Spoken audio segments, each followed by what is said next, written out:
그곳에는 터널이 있었고 빛이 있었어요. 그 끝에서 그 존재를 만났죠. 사후세계를 목격했다고 주장하는 사람들은 지금까지 수없이 많았다. 몸은 분명 아래에 누워 있었지만 나는 그 모습을 위에서 내려다보고 있었습니다. 국적도 종교도 살아온 시대도 달랐지만 죽음의 문턱에서 그들이 보았다는 장면은 이상하리만치 닮아 있었다. 그러나 그것이 죽음 직전 뇌가 만들어낸 환각인지 육체를 벗어난 의식 혹은 영혼의 실제 경험인지는 그 누구도 분명히 밝혀내지 못했다. 그러나 여기 사후세계를 다녀온 1000명의 충격적인 증언을 마주한 한 남자가 있었다. And that gives the experience a sense of being more real than this world is. 죽음에 대해 인류가 품어온 믿음은 시대마다 달랐다. 고대 이집트에서는 육체를 떠나 영원한 삶으로 나아가는 여정으로 여겼고 고대 그리스에서는 지하 세계로 가는 영원한 잠으로 여겼다. 시대와 문명, 언어 모든 것이 달랐지만 결국 가리키는 것은 하나였다. 죽음 그 이후엔 무엇이 있는가? 수천 년이 흐른 뒤 과학은 그 질문에 마침표를 찍으려 했다. 심장이 멈추면 뇌가 멈추고 뇌가 멈추면 의식도 사라진다. 죽음은 끝이다. 그 이후엔 아무것도 없다. 그러나 그 마침표에 균열을 낸 사람들이 있었다. 임사체험. 죽음의 문턱에서 다시 돌아온 사람들의 증언이었다. 그들은 어딘지 모를 그곳에서 무언가를 보았다고 했다. 그리고 현재로 돌아오기 전 의식을 잃은 동안 벌어진 모든 일들을 또렷이 기억하고 있었다. And finally, she said, and you had a striped tie-on with a red stain on it. That just blew me away. I didn't know how to deal with that. 이것을 끝까지 추적한 사람이 있었다. 미국의 정신과 의사 브루스 그레이슨. 그는 40년간 이 질문 하나에 모든 것을 바쳤다. 그가 직접 만나 기록한 임사체험 사례는 1000건이 넘었고 그 증언들은 이상하리만치 같은 곳을 가리키고 있었다. But I think the important part of near-death experiences is what they tell us about this life we're in now.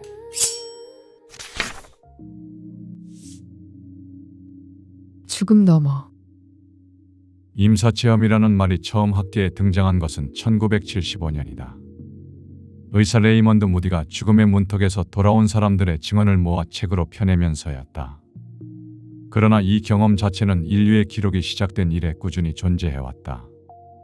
플라톤의 저서에도 중세 유럽의 문헌에도 티베트 사자의 서에도 비슷한 묘사가 남아있다.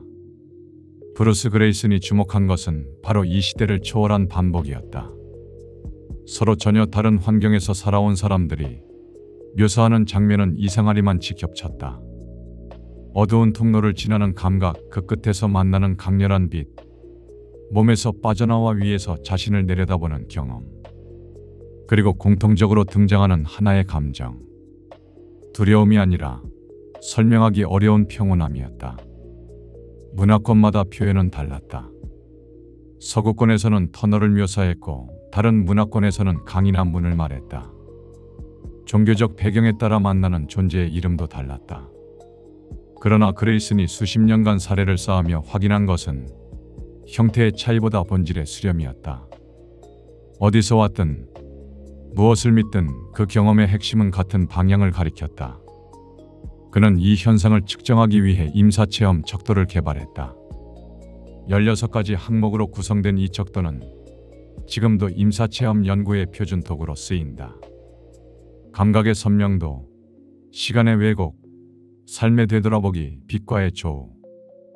항목들은 체험자들이 반복적으로 보고한 요소들을 바탕으로 만들어졌다. 신비 체험을 수치로 다루려는 시도 자체가 낯설었지만 그레이슨에게는 그것이 유일한 방법이었다. 믿음의 영역으로 두는 대신 연구의 대상으로 끌어오는 것.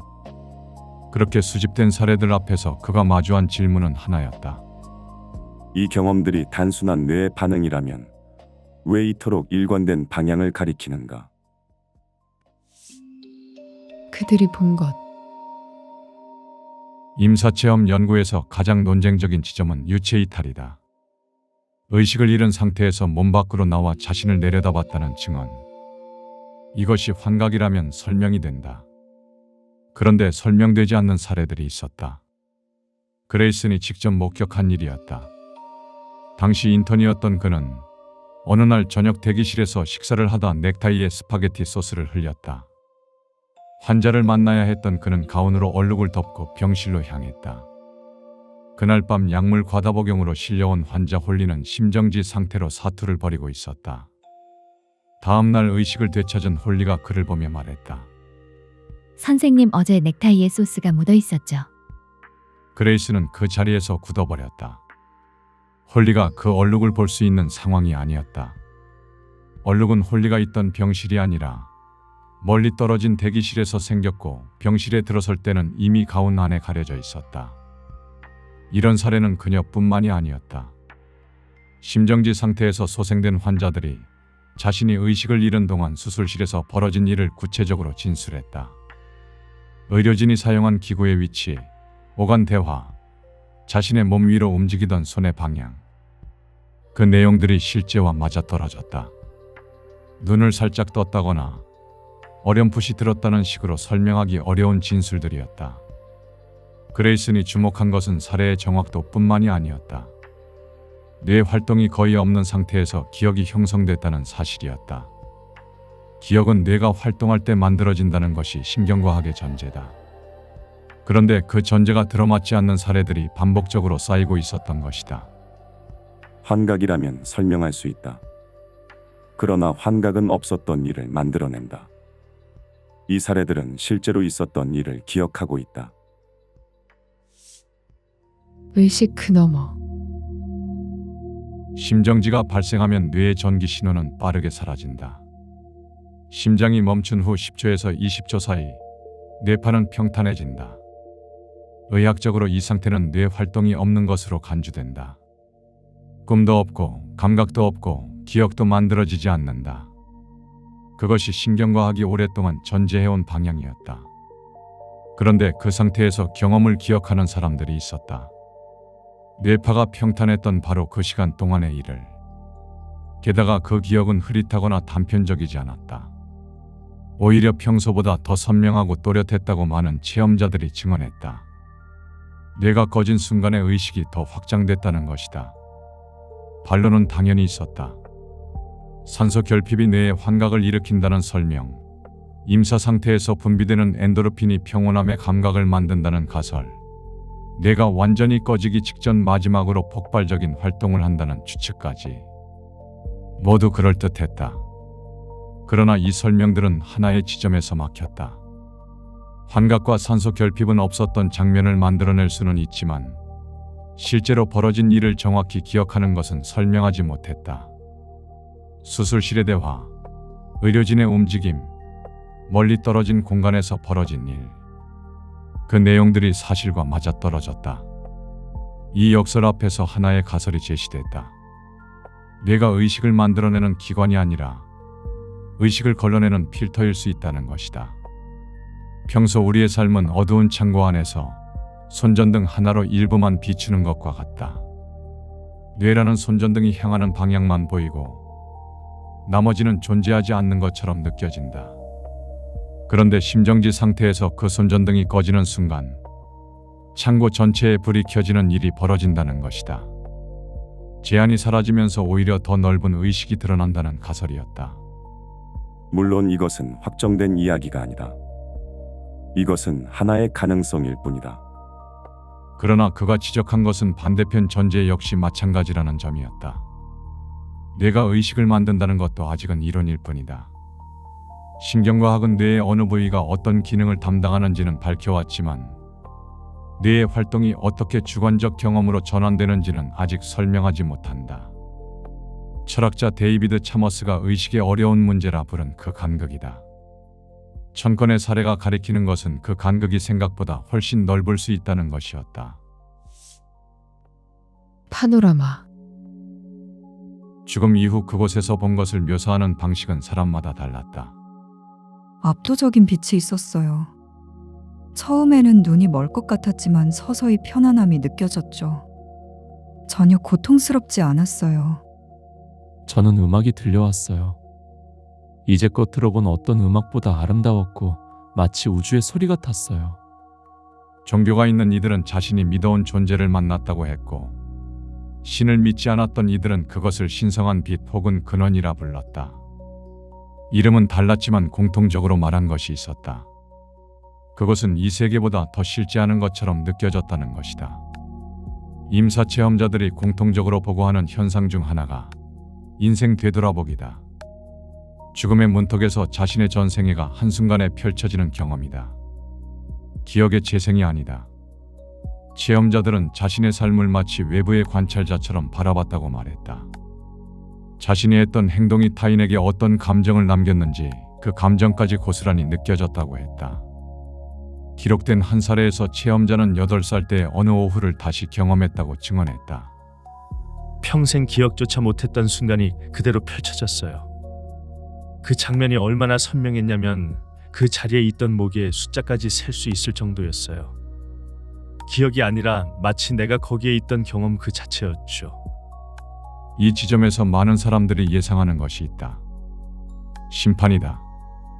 종교가 오랫동안 말해온 사후세계의 핵심은 삶에 대한 평가였다.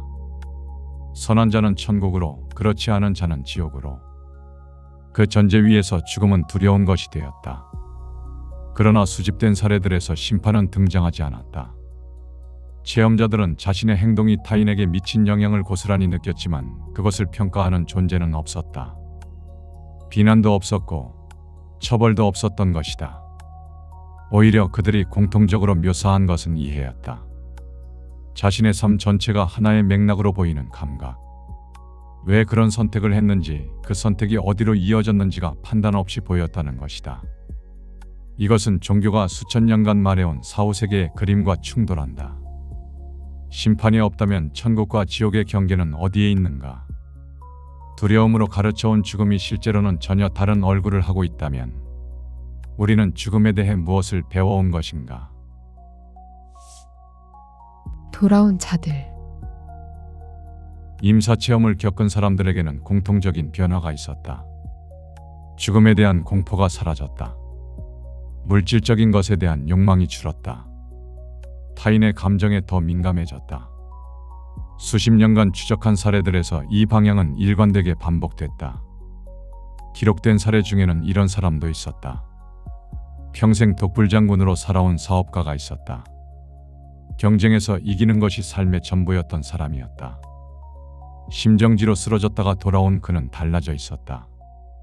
사업을 정리하고 자원봉사를 시작했다. 주변 사람들은 그가 뇌 손상을 입은 것이 아닌지 걱정했다. 정작 그는 말했다. 이제서야 처음으로 제대로 보이기 시작했어요. 그 전까지 내가 무엇을 보지 못하고 살았는지를 깨닫게 되었죠. 무신론자였던 의사도 있었다. 신의 존재를 믿지 않았고 사후세계를 미신으로 여겼다. 임사체험 이후 그는 자신이 경험한 것을 설명할 언어를 찾지 못했다. 다만 한 가지는 확신했다. 죽음은 끝이 아니었습니다. 그런데 한 가지 이상한 점이 있었다. 임사체험의 내용은 사람마다 달랐다. 본 것도, 느낀 것도, 만난 존재도 전부 달랐기 때문이다. 그런데 특이한 점은 그 경험 이후 삶의 태도가 바뀌는 방향은 놀랍도록 일치했다. 더 많이 갔거나 더 높이 오르려는 방향이 아니었다. 타인을 향해, 현재를 향해, 연결을 향해 움직였다. 죽음에 가까웠던 경험이 삶의 우선순위를 바꿔놓는 것은 충분히 이해할 수 있다. 그런데 여기서 한 걸음 더 나아간 질문이 있다. 왜 방향이 언제나 같은가? 배경도 다르고 경험의 내용도 다르고 돌아온 이후의 삶도 다른데 변화의 방향만은 수렴한다. 그것이 심리적 반응이라면 왜 그 반응은 항상 같은 곳을 향하는가? 죽음의 문턱에서 돌아온 사람들이 공통적으로 말하는 것이 있었다. 그곳에서 돌아오고 싶지 않았습니다. 하지만 돌아온 이후의 삶은 이전과는 전혀 다르게 보이기 시작했습니다. 사후세계에 대한 논쟁은 수천 년간 지속되었고 진실은 여전히 밝혀지지 않았다. 죽음 이후를 살아서 증명할 수 있는 인간은 없기 때문이다. 다만 죽음의 문턱에서 돌아온 이들이 공통적으로 말한 것은 사랑과 연결 그리고 지금 이 삶의 소중함이었다. 죽음 앞에서 모든 인간은 평등하다. 그리고 그 문턱을 넘었다 돌아온 이들이 바라보는 가치는 놀랍도록 동일했다. 우리가 지금 중요하다고 여기는 것들이 그 자리에서도 여전히 중요할지는 아무도 모른다. 영상의 일부 내용은 책 애프터라이프와 지식의 서재 개인 견해를 담았다. 브루스 그레이스는 40년의 연구 끝에도 사후세계가 존재한다고 단정하지 않았다. 그것이 이 연구의 한계이기도 하고 동시에 신뢰할 수 있는 이유이기도 하다. 믿음을 전파하려 한 것이 아니라 설명되지 않는 현상들을 기록했다. 그리고 그 기록들이 가리키는 방향을 외면하지 않았다. 그가 마지막으로 남긴 말은 이것이었다. 내가 의식을 만든다는 것은 사실이 아니라 이론이다. 우리는 그것을 사실처럼 받아들여 왔을 뿐이다. 1000건의 사례는 그 이론이 설명하지 못하는 자리에 놓여 있다. 사실 인간은 죽음에 대해 아는 것보다 모르는 것이 훨씬 많다. 죽음을 설명하는 언어는 넘쳐나지만 그 언어들이 실제로 무엇을 가리키는지는 아무도 확신하지 못한다. 종교도 과학도 철학도 각자의 방식으로 죽음 앞에 섰다. 그러나 죽음은 여전히 그 자리에 있다. 어쩌면 죽음에 대해 모른다는 사실을 받아들이는 것이 우리가 삶을 대하는 방식을 바꾸는 첫 번째 질문일지도 모른다. 죽음의 문턱에서 돌아온 수천 명의 임사체험을 넘어 최면 현장에서 수만 명이 증언한 충격적인 내용을 마주한 남자가 있었다. 최면 속 내담자들이 말한 지구의 이상한 규칙, 그리고 사후세계의 비밀은 과연 무엇일까? You go out and it's like going to Earth and going through this very difficult school that we have down here for one lifetime, and then you get home and you're debriefed. How did the session go? How did the mission go? Did you reach the target? Did you accomplish your objective? 마이클 뉴턴, 미국의 임상 심리학자인 그는 29년간 깊은 최면 상태에서 내담자들이 꺼내놓는 이야기를 기록했다. 충격적이게도 무신론자도 독실한 신자도 어떤 철학을 가진 이도 최면 상태에서는 하나같이 같은 말을 했다. 인생은 경험을 통해 배우는 게임입니다. 우리는 이 삶을 스스로 선택해서 왔습니다. 죽고 나면 내가 한 선택들을 돌아보게 됩니다. 그 일관성이 그를 놀라게 했고 그는 마침내 거기에 무언가가 있다고 확신했다. Is that there is a dual nature to all of us. That we have our brain, ego if you will. We have a soul ego. And when they are combined, it creates one personality and one lifetime. 당신이 거울에서 보는 것은 그 절반뿐이다. 나머지 절반은 이 행성에 도착하는 순간 지워진다. 그렇다면 우리가 아직 알지 못하는 그 무언가의 정체는 무엇일까? 두 개의 자아. 삶이 어딘가 잘못된 것 같아요. 마이클 뉴턴의 내담자들이 처음 그를 찾아왔을 때 공통적으로 하는 말이었다. 정신적으로 건강했고 외부적으로는 잘 사는 것 같아 보였다. 그러나 그들에게는 설명할 수 없는 결핍이 있었다. 뉴턴은 그것을 병으로 보지 않았다. 두 자아 사이의 간극에서 오는 신호라고 봤기 때문이다. 그가 수만 건의 기록에서 반복해서 확인한 놀라운 사실이 있다. 우리에게는 두 개의 자아가 있다. 하나는 뇌의 자아다. 이름과 직업처럼 우리가 평소에 나라고 부르는 것, 습관이나 두려움처럼 위협을 감지하며 생존을 위해 설계된 자아다. 뇌의 자아는 사회 안에서 자신의 위치를 끊임없이 비교하고 계산한다. 매우 효율적이지만 끊임없이 반응하며 멈추지 않는다. 하루 중 대부분의 시간을 우리는 이 목소리만 듣는다. 또 다른 자아는 몸을 입기 이전부터 존재했고 몸이 사라진 뒤에도 남는 영혼의 자아다. 최면 상태에서 뇌의 자아가 잠시 물러나는 순간 전혀 다른 목소리가 나타난다. 더 차분하고 더 멀리 보며 자신의 삶 전체를 외부에서 바라보듯 직시하는 영혼의 목소리다. 놀라운 것은 그 일관성이다. 국적도 신앙도 나이도 전부 달랐지만 영혼의 자아가 묘사하는 세계는 하나같이 닮아 있었다. 최면 속에서 사람들이 발견한 것은 지금의 내가 영혼이라는 더 큰 존재에서 시작된 하나의 경험이라는 사실이었다. 영혼은 하나의 뿌리였고 지금의 삶은 그 뿌리에서 뻗어나온 가지 중 하나라는 것이다.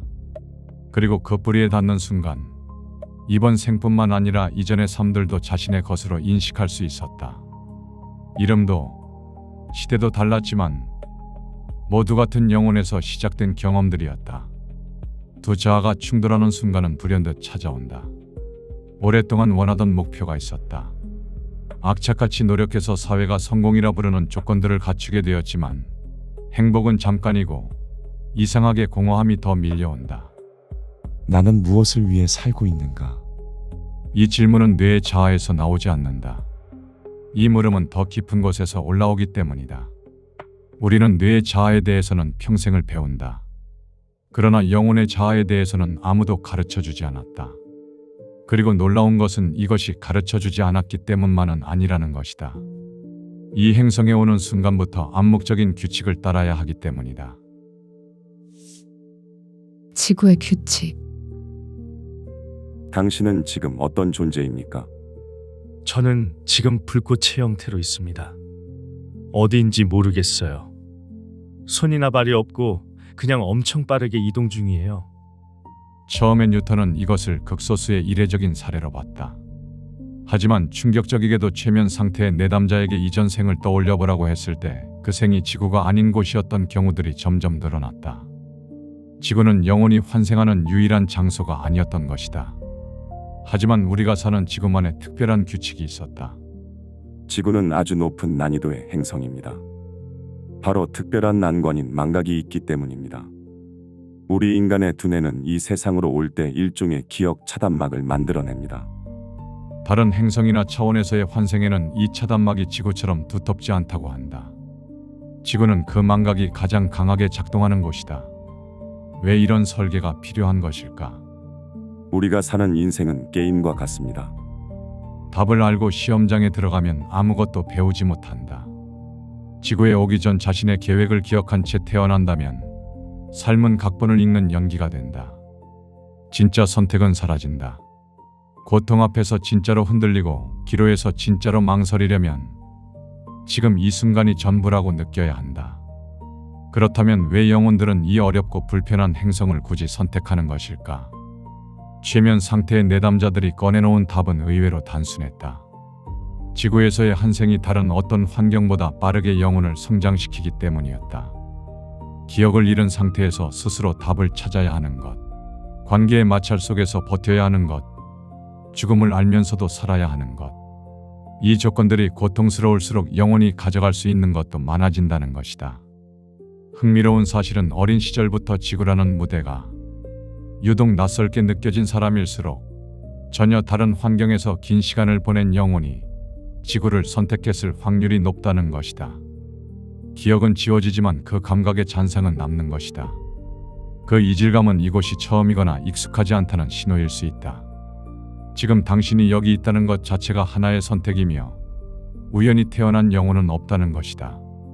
그리고 이 선택을 하는 영혼들이 모두 같은 출발선에 있는 것도 아니었다. 영혼의 5단계. 같은 최면 상태에 들어가도 영혼이 묘사하는 연기의 풍경은 사람마다 조금씩 달랐다. 차이는 영혼이 얼마나 많은 생을 살아왔는가에서 비롯되고 있었다. 영혼의 단계는 크게 5단계로 나뉜다. 갓난아기 영혼, 아기 영혼, 젊은 영혼, 성숙한 영혼, 그리고 오래된 영혼이다.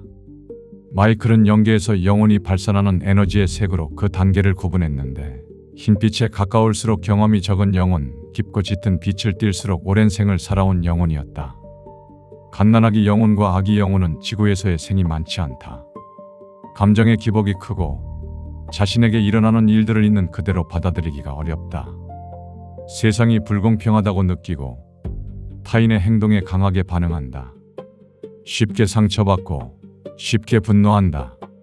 이것은 처음 이 행성의 규칙을 배우는 단계에서 겪는 자연스러운 과정이다.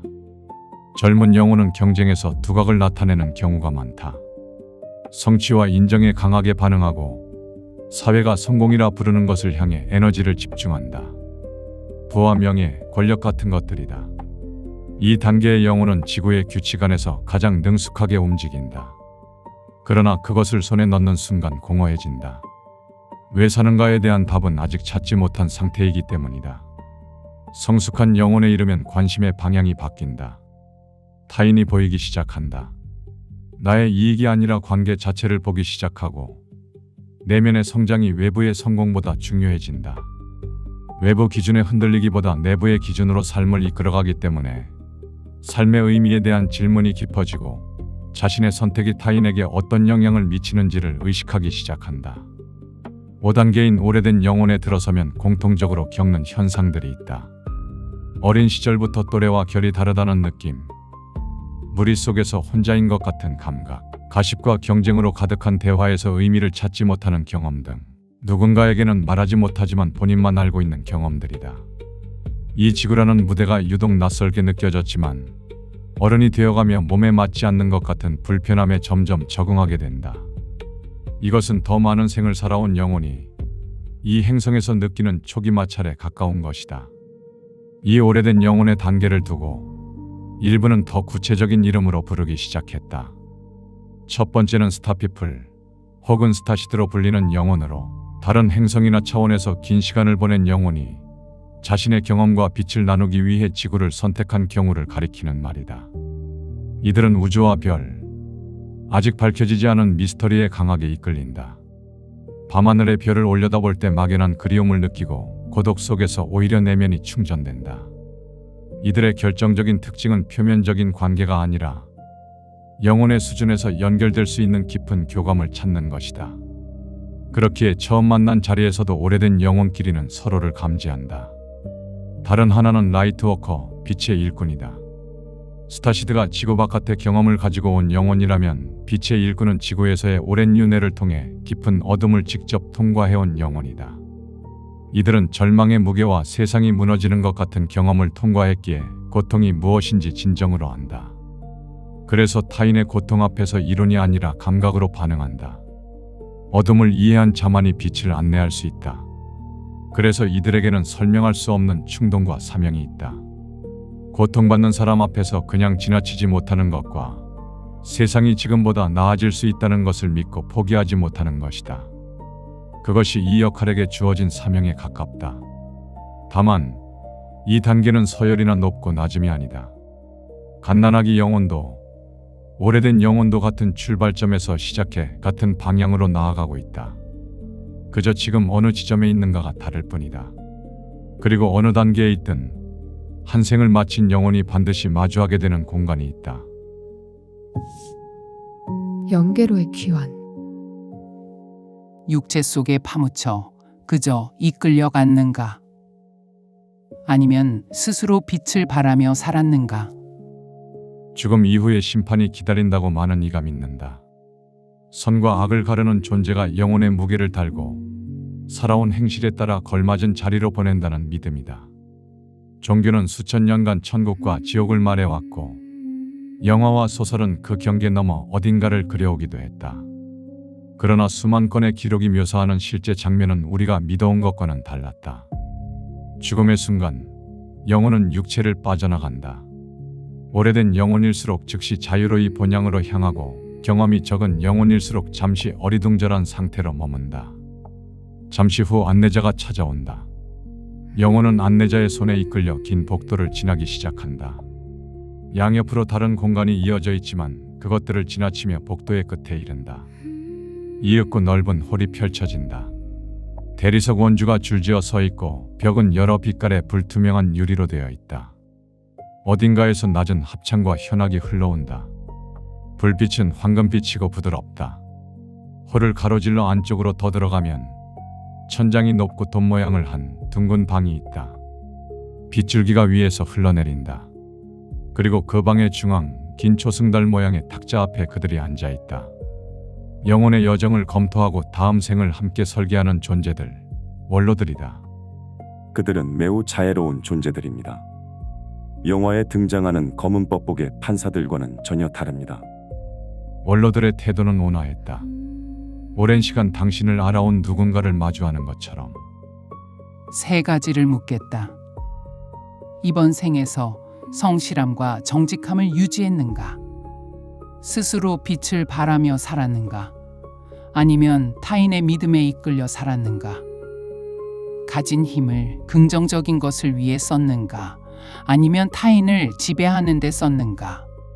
저는 많은 실수를 했습니다. 쓰러진 것도 여러 번이었습니다. 실수의 수는 중요하지 않다. 쓰러진 뒤 다시 일어섰는가? 끝까지 달려갈 용기가 있었는가? 그것을 묻는 것이다. 쓰러지고 다시 일어나지 못한 적도 있습니다. 그래도 저는 다시 가고 싶습니다. 그 마음이 이미 답이다. 이번 생에서 다하지 못한 것은 사라지지 않는다. 영혼은 배운 것을 가지고 돌아가고 배우지 못한 것을 안고 다시 온다. 그것이 이 여정의 방식이다. 게임의 규칙. 원로들의 검토가 끝난 영혼은 바로 지구로 향하지 않는다. 영계에서 시간을 갖는다. 지구의 시간으로 따지면 수백 년, 수천 년일 수도 있다. 그 시간 동안 영혼은 다음 생을 설계한다. 어떤 시대의 어떤 가정에서 어떤 몸으로 태어날 것인가부터 어떤 관계들이 이 생의 주요 인물이 될 것인가, 어떤 재능을 가져가고 어떤 결핍을 안고 갈 것인가 등 원로들과 안내자들의 조언 속에서 영혼이 직접 선택하는 것들이다. 게임으로 치면 캐릭터를 고르고 직업을 정하고 스탯을 배분하고 전체적인 인생의 큰 흐름을 짜는 것과 같다. 다만 여기서 한 가지 오해가 생길 수 있다. 이것이 운명론처럼 들리기 때문이다. 이미 짜인 각본대로 사는 것이라면 지금 이 순간 받아들이기 힘든 현실 앞에 선 사람에게는 허물을 넘어 분노로 다가올 수 있다.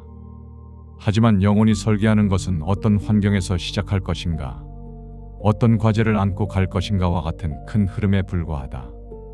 그 안에서 스스로 내리는 매 순간의 선택은 아무도 결과를 알 수 없기 때문이다. 인생은 경험을 통해 배우는 게임입니다. 이 게임에는 로드가 없다. 매 순간은 세이브되지만 되돌아갈 수는 없다. 답을 알면 게임이 아니다. 모르기 때문에 진짜 선택이 되고 진짜 성장이 된다. 그것이 이 게임을 진정한 게임으로 만드는 것이고 동시에 지구를 이토록 고밀도의 학습 공간이자 최고 난이도의 학교로 만드는 이유다. 그렇다면 지금 당신이 마주하고 있는 이 상황의 관점을 바꾸어 보면 어떨까? 감당할 수 없어서 주어진 것이 아니라 감당할 수 있다고 판단했기 때문에 선택한 것이라면 이야기는 달라진다. 이것이 자기 위로나 정신 승리처럼 들릴 수 있다는 것을 안다. 하지만 관점 하나가 달라질 때 같은 상황이 전혀 다르게 읽힌다. 형벌이 아니라 퀘스트로, 불운이 아니라 설계로서 무게를 바꾸는 것이다. 이 게임은 아무리 절망적인 국면이 와도 끝나지 않는다. 영혼이 배운 것을 가지고 돌아가고 배우지 못한 것을 안고 다시 오는 방식으로 이 여정은 계속된다. 쓰러진 회수가 아니라 다시 일어섰는가가 중요하기 때문이다. 영상의 일부 내용은 책 영혼들의 여행과 영혼들의 운명, 그리고 지식의 서재 개인 견해를 담았다. 마이클 뉴턴은 이 책의 서문에서 스스로를 종교인이 아니라고 밝혔다. 그러나 30년간의 기록이 그를 하나의 확신으로 이끌었다. 우리가 사는 삶에는 분명한 이유가 있으며 그것은 그 이후의 삶에서의 위대한 계획과 연결돼 있다는 것이다. 물론 이 모든 것이 실제 영계의 기억인지 인간 무의식이 만들어낸 환상인지는 여전히 열린 질문이다. 뉴턴 자신도 그 경계를 단정하지는 않았다. 다만 무신론자도 독실한 신자도 최면 상태에서는 하나같이 같은 풍경을 묘사했다. 그 일관성이 그를 멈추게 했고 이 질문을 삶의 중심에 놓게 만들었다. 충분히 사랑했는가? 충분히 배웠는가? 충분히 사명을 다했는가? 삶에서 만나는 모든 사건, 모든 사람들과는 어떤 영혼의 약속을 하고서 나는 여기에 있는가? 지금까지는 죽음의 문턱에서 돌아온 사람들과 최면 속에서 기억을 꺼내온 사람들의 기록이었다. 그러나 이번에는 사후 세계를 잠시 목격한 것이 아니라 그곳에서 직접 살아왔으며 이를 기억한다고 주장하는 한 여성이 등장했다. 레란 네크라소바. 그녀는 전생의 죽음부터 지금의 삶으로 환생하기까지의 모든 과정을 기억한다고 주장한다.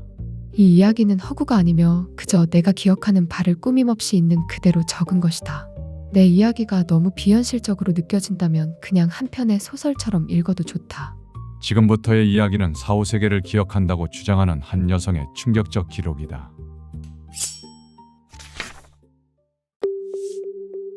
죽음 후의 세계. 내 죽음은 순식간이었다. 오래전부터 심장이 좋지 않았는데 결국 심장 마비가 왔다. 불과 몇 초 만에 몸에서 빠져나오는 느낌이었다.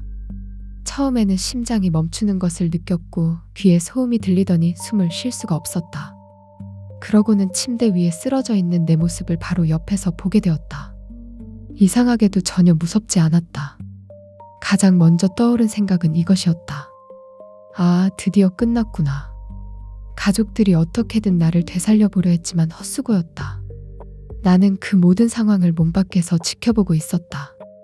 새로운 몸은 훨씬 가볍고 자유로운 느낌이었다. 죽고 나서 몇 시간 만에 알게 된 사실이 있었다. 어떤 사람이나 장소를 마음속으로 떠올리면 나는 이미 그 사람 곁이나 그곳에 있었다.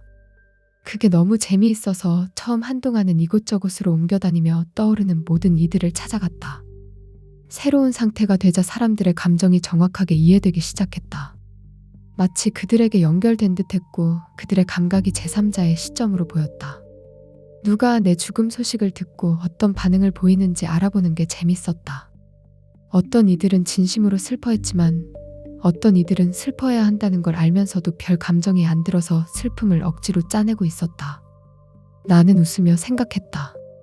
지금 내가 바로 옆에서 지켜보고 있다는 사실을 이들도 알게 된다면 정말 재밌을 텐데. 세상을 바라보는 방식도 달라졌다. 예전에는 눈으로만 세상을 바라보았다면 이제는 온몸으로 느끼는 듯했다. 시야는 360도 전방위를 아우르게 되었고 소리는 파동이 되어 몸을 통과해 지나갔다. 그 파동 속에는 살아있을 때 들었던 것보다 훨씬 풍부한 음색이 담겨 있었다. 사람과 사물만 보는 것이 아니라 그들 뒤에 에너지까지 눈에 들어왔다. 나 자신의 감정과 생각은 크게 변하지 않았다. 굳이 말하자면 예전에 비해 조금 더 즐거워진 것뿐이었다. 그렇게 며칠이 흘러 내 장례식이 치러졌다. 나도 물론 참석했다. 내 육체를 외부에서 바라보고 있자니 살아있을 때 내가 내 외모를 너무 과대평가했었다는 생각이 들었다. 가족과 친구들이 나에 관한 추모사를 낭독하는데 정작 그 주인공인 내가 바로 그들 옆에 서 있다는 사실이 묘하게 느껴졌다. 죽음이 나를 지웠을 거라 생각했지만 아무것도 지워지지 않았다. 호기심도 유머도 세상을 바라보는 방식도 그대로였고 달라진 것은 몸뿐이었다. 장례식이 끝나자 물질 세계에 나를 붙잡아 둘 만한 것은 아무것도 없었기에 이제 이곳을 떠나야 할 때가 됐다고 생각했다. 나는 살아생전 종교적인 사람이 아니었으므로 천사나 누군가가 나를 맞이해 인도하리라는 기대가 없었다. 그저 죽은 자는 각자 알아서 움직이는 것이라 생각했기에 이승의 도시들을 돌아다니기로 했다. 그러나 내 바람과는 달리 모든 것이 바뀌는 순간이 찾아왔다. 어느 날 평소처럼 도시를 어슬렁거리다가 다른 곳으로 이동하려 했는데 그곳으로 가지지 않았다. 정확히 말하면 내가 원했던 곳이 아닌 전혀 다른 장소에 도착해 있었다. 겉보기에는 도시와 비슷했지만 산 사람은 단 한 명도 없었고 분위기는 기이하고 음침했다. 관리되는 세계. 그곳은 지상 세계와 저세상 사이에 있는 중간 영역, 바로 아스트랄계였다. 죽은 직후 아직 아스트랄체를 벗어나지 못한 영혼들이 머무는 장소였다. 원래 있던 곳으로 돌아가려 해도 더 이상 원하는 대로 이동할 수 없었다. 나는 그 낯선 차원에 완전히 갇혀버렸음을 직감했다. 그 음침한 차원에서 불안에 떨고 있을 때 빠르게 움직이는 그림자 같은 존재들이 나를 둘러쌌다. 어두운 옷에 망토를 걸친 존재들이었다. 그들은 나를 손님으로 초대한다더니 이내 일을 맡기겠다는 황당한 말을 건넸다. 거절은 통하지 않는다는 것을 직감하고 마지못해 따라간 곳은 천장이 높은 거대한 홀이었다. 그들의 상관처럼 보이는 존재가 나를 스캔하듯 살피더니 생각과 감정이 섞인 파동을 내보냈다. 그 의미는 대략 이것이었다. 합격이야. 데려가자. 나는 약간 얼떨떨했다. 그들은 아스트랄계의 직원들이었다. 나는 이들을 감시자라고 부른다. 임무는 질서가 잘 지켜지고 있는지 살피고 예기치 못한 상황이 발생했을 때 돕는 것이었다. 조직에는 주기적으로 인원이 충원됐다. 자원자도 있었고 조건에 맞는 죽은 자들을 반강제로 참여시키는 경우도 있었다. 나중에 알게 된 것이지만 내가 그곳에 가기 전부터 한 감시자가 일찍부터 나를 눈여겨보고 있었다고 한다. 내가 그 이상한 도시에 가게 된 건 우연이 아니라 의도적으로 끌려간 것이었다. 죽은 자가 죽은 자를 관리하는 세계였다.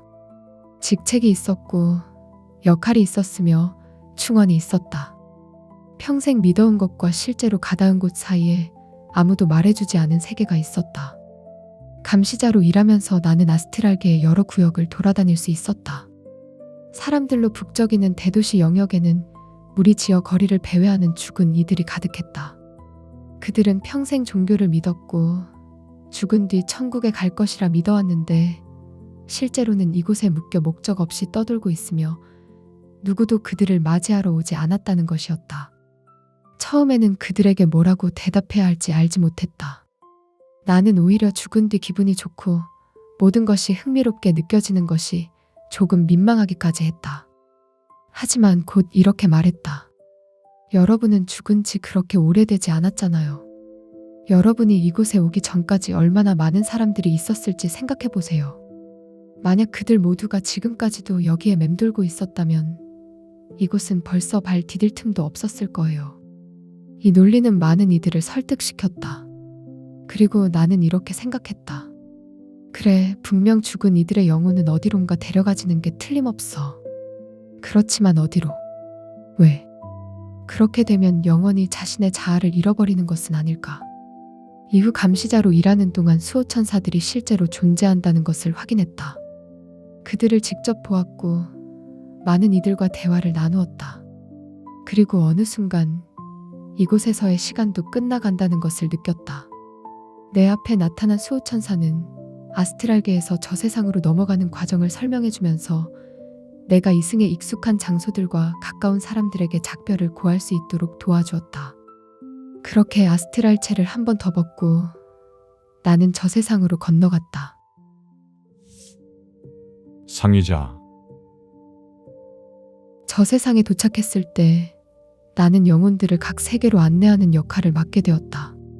그곳은 흐릿한 안개 같은 공간이 아니라 오래된 마을이나 대도시 같은 현실적인 풍경이 펼쳐진 곳이었다. 감독관들은 영혼들을 대개 그의 영적 가족, 즉 여러 생에 걸쳐 인연을 맺어온 소울메이트들에게 보냈다. 꼭 혈연 가족일 필요는 없었다.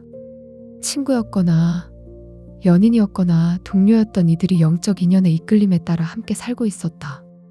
저 세상에서의 시간이 무르익을 무렵 나는 환생준비센터로 이동했다. 그곳에서 앞으로 펼쳐질 수 있는 여러 인생 시나리오들을 직접 관람했다. 누군가가 나의 운명을 강제로 결정하는 것이 아니었다. 단지 여러 가능성을 보여줄 뿐이었고 최종 선택은 내가 직접 내렸다. 선택을 마친 뒤 나는 저 세상에서의 몸인 멘탈체를 버리고 더 높은 차원으로 올라갔다. 그것은 오직 존재의 감각만 남는 열반과도 같은 경험이었다. 몸도 없었고 몸과 관련된 어떤 감각도 전혀 없었다. 오직 하나의 순수한 의식만이 남아 있었다. 그리고 그 직후 나는 나의 상위자아와 만났다. 상위자아란 태어나지도 죽지도 않는 나의 영원한 본질이다. 매번 나는 한 생을 마치고 죽어 저 세상에 머무른 뒤 나의 상위자아와 만난다. 그리고 잠시 상위자아와 합쳐진다. 그러고 나서 그로부터 하나의 작은 부분이 떨어져 나오는데 바로 그것이 다음 생의 새로운 내가 된다. 이때 물론 상위자아 자체는 어디로도 사라지지 않는다. 단지 지구에서 또 다른 삶을 살아가는 그 부분은 상위자아와의 연결을 거의 느끼지 못할 뿐이다. 나의 의식은 현재의 자아와 상위자아 안에 동시에 존재한다. 다만 인간으로서는 이러한 동시성과 다차원성을 이해하기 어렵다. 합쳐지는 그 순간은 찰나였지만 매우 강력했다. 마치 이전에는 100%의 가능성 중 1%만으로 살다가 이제야 100%로 펼쳐진 느낌이었다.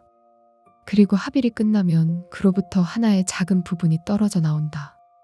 마치 거대한 산에서 작은 돌멩이 하나가 아래로 굴러떨어지는 느낌이었다. 바로 그것이 소련에서 여자아이로 태어날 운명을 지닌 새로운 자아였다. 나는 분리되자마자 에너지에 의해 매우 흥미로운 장소로 던져졌다. 그곳은 새로운 자아들이 환생을 기다리며 준비하는 곳이었다. 나는 이곳을 설명해주는 적절한 용어를 찾지 못했기 때문에 림보라는 나만의 용어를 사용하기로 했다. 림보에서 나는 다가올 삶에서 만나게 될 사람들과 연결되기 시작했다. 그때 나는 상위자와의 연결이 너무 강해서 아직 아무것도 잊지 않은 상태였다. 다가오는 삶에서 함께하게 될 사람들과 에너지적 인연이 형성되는 것을 느꼈다. 보이지 않는 붉은 실로 이어진다는 속담처럼 그 순간 나의 새로운 자아에도 바로 그런 붉은 실이 형성되기 시작했다. 붉은 실의 두께는 제각기 달랐다. 그 두께를 결정하는 요인은 두 가지였다. 서로 간의 카르마적 의무 그리고 서로를 보고 싶어하는 마음이었다. 여기까지 들으면 당연한 결론을 떠올리게 된다. 나와 가장 두꺼운 실로 연결된 사람은 내가 가장 사랑하는 사람일 것이라고. 다시 만나고 싶고 평생 함께하고 싶은 사람일 것이라고. 그런데 실제로 본 것은 달랐다. 가까운 소울메이트임에도 교류가 그다지 많지 않을 수 있었다. 반면 더 먼 관계였지만 카르마로 얽힌 사람들과는 거의 평생을 함께 보내야 하기도 했다. 사랑에서 묶인 것이 아니라 아직 끝나지 않은 무언가가 있어서 묶인 관계가 있었다. 인연의 설정을 마친 뒤 터널 소용돌이를 통과해 크고 밝은 홀로 내려왔다. 그곳에는 이번 삶에서 나를 지원하러 온 영적 스승들이 기다리고 있었다. 이어 가문의 수호자를 만나 축복을 받았고 마지막으로 나를 낳아줄 어머니와 에너지적 연결을 마쳤다. 그렇게 나는 모든 사후세계의 기억을 망각 뒤로 밀어넣은 채 소련태생의 여자아이 레라로 다시 태어났다. 지금 당신의 삶에서 도저히 끊어지지 않는 관계가 있다면 그것이 우연히 계속되는 것이 아닐 수 있다. 떼어내려 할수록 다시 돌아오고 해결됐다고 생각했는데 다른 방식으로 다시 나타나는 그 관계. 그 실이 얼마나 두꺼운지는 아마 이 생이 끝날 때쯤 알게 될 것이다. 3가지 질문. 소련의 여자아이 레라로 다시 태어나 사후세계의 기억을 복원한 뒤 나는 수많은 사람으로부터 본질적인 질문들을 받았다. 나는 절대적 진리를 주장하는 것이 아니며 사후를 온전히 살아낸 목격자로서 나의 세계관을 나누려는 것뿐이다. 첫 번째 질문. 새로 태어나기 전에 자아가 바뀐다는 것은 지난 생에 내가 소멸된다는 뜻일까? 아주 재미있는 컴퓨터 게임을 하고 있다고 상상해보라. 우리는 아무리 원해도 모니터 안으로 들어가 화면 가운데에 서 있을 수 없다. 게임은 현실이 아니기 때문이다. 그래서 자신을 대신해 플레이할 캐릭터를 선택해야 한다. 그 캐릭터는 게임 안에서 자신을 대신해 존재하는 셈이다. 이 비유에서 나라는 근원적인 감각은 컴퓨터 앞에 앉아있는 플레이어, 즉 상위자아로부터 온다.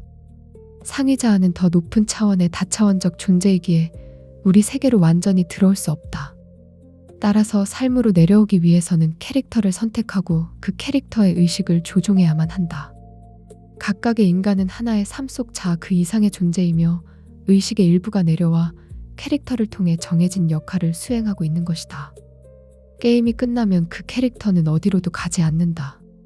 그가 이룬 모든 업적은 컴퓨터 메모리 속에 그대로 기록된다. 자아가 지워진 뒤 더 이상 존재하지 않게 될 것이라는 두려움이 있다면 그 두려움의 뿌리는 우리가 게임 속 캐릭터가 아니라 바깥의 플레이어라는 사실을 이해하기 어렵다는 데 있다. 비록 우리의 의식이 컴퓨터 안에 갇혀 있기는 하지만 우리는 본질적으로 컴퓨터 화면 바깥에 존재한다. 두 번째 질문. 저 세상의 신은 존재할까? 나는 전생에 평범한 가톨릭 신자였고 죽자마자 모든 것이 교회에서 이야기해준 것과는 전혀 다르게 흘러간다는 것을 확인했다. 실제로 죽고 나서 처음 한동안은 천사도 악마도 그 누구도 나를 데리러 오지 않았다. 이후 감시자로 일하면서 아스트랄계의 위계 구조를 직접 보았다. 수호천사들이 실제로 존재했고 반대로 낮은 진동을 가진 존재들, 즉 사람들로부터 빼앗은 에너지를 통해 존재하는 이들도 있었다. 빛의 존재들과 어둠의 존재들이 각자의 위계 안에서 공존하는 세계였다. 그러나 유일한 신, 혹은 그것과 조금이라도 비슷한 존재를 아스트랄계에서 만난 적은 없다. 내가 생각하는 신이란 무엇일까? 그것은 고도로 성장한 자아조차도 넘어서는 어떤 것이다. 상위자아와 유사하지만 훨씬 더 높은 차원에 있고 훨씬 더 강력하며 다차원적이다. 신은 공간과 시간을 초월한 곳에 존재하기 때문에 원칙적으로 어떤 행성이나 세계에 속할 수 없다. 동시에 신은 시공간의 근원이다. 신은 시작이자 끝이다. 신은 빛인 동시에 어둠이다. 그는 누구에게나 가까이 존재한다. 우리는 모두 그 다차원적인 근원 안에 속해 있는 신의 아이들이다. 태어남의 이유. 우리는 왜 살고 죽고 다시 태어날까?